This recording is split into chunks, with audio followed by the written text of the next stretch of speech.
Well, David, not all cities and towns are going to have to give up access to their vaccines. The state wants to make sure that people in communities hit especially hard by the virus still have access to the shots. Places like Lawrence. More than 17,000 Lawrence residents have tested positive, and the city still has a positive test rate of close to 10%. WBZ's Mike LaCrosse is live in Lawrence tonight, where, Mike, the vaccine is definitely going to make a big impact. That's right, Lisa. People here in Lawrence are happy that the state is providing the city with more resources. Community leaders keep pointing out that it's very difficult for some people to get to those mass vaccination sites.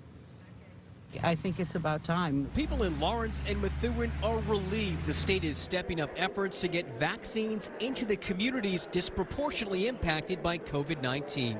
Some of my friends, we've been waiting. The two communities are among a list of 20 cities and towns, including Boston, Worcester, and Fall River, that the Department of Public Health is targeting as part of its outreach initiative to increase equity in COVID-19 vaccine access and awareness. We will listen to each community regarding their needs, and we will assist each city or town building on existing efforts and strengthening vaccine awareness and administration plans currently in place. Those close to the disease should be close to the vaccine. Community leaders with the newly formed Vaccine Equity Now Coalition held a news conference today saying the state's new campaign doesn't go far enough to address racial inequalities.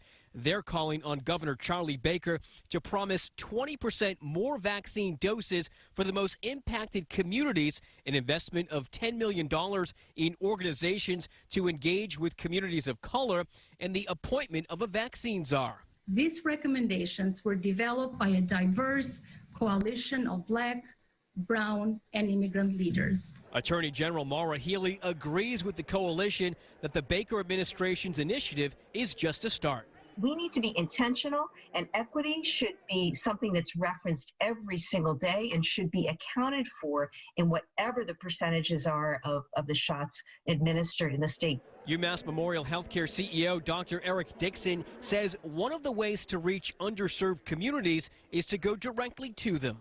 The key is really balance, and the key is to have a program that is equitable and efficient.